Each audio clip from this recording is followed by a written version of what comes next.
30 మినిట్స్‌లో mushroom curry తయారు చేసుకోవచ్చు. అది కూడా టమాటాను వాటర్ లేకోకుండా చాలా వరకు టమాటా ఏసే మష్రూమ్ కర్రీ చేస్తారు.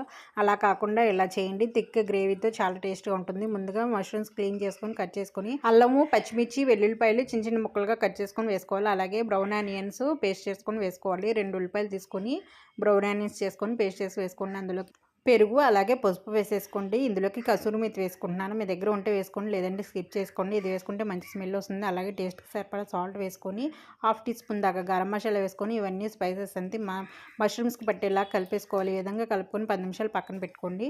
ఆయిల్ వేడి చేసేసుకొని అందులోకి హాఫ్ టీ స్పూన్ దాకా జీలకర్ర వేసేసుకొని, కరివేపాకు వేసేసుకొని, కారం కూడా వేసేసుకోండి. కారం పచ్చివాసన పోయేదాకా 1 నిమిషం వేయించుకున్నాక ముందుగా మష్రూమ్స్‌ని మనం మ్యాగ్నేట్ చేసి పెట్టుకున్నాక అవి వేసేసుకొని కలిపేసేసుకొని మూత పెట్టుకొని ఉడికించుకోవాలి. వాటర్ కూడా ఏమి యాడ్ చేయకోకుండా మూత పెట్టుకొని మష్రూమ్స్ ఉడికిన తర్వాత కొత్తిమీర చల్లుకొని సర్వ్ చేసుకోండి. టేస్ట్ మటుకు చాలా బాగుంటుంది.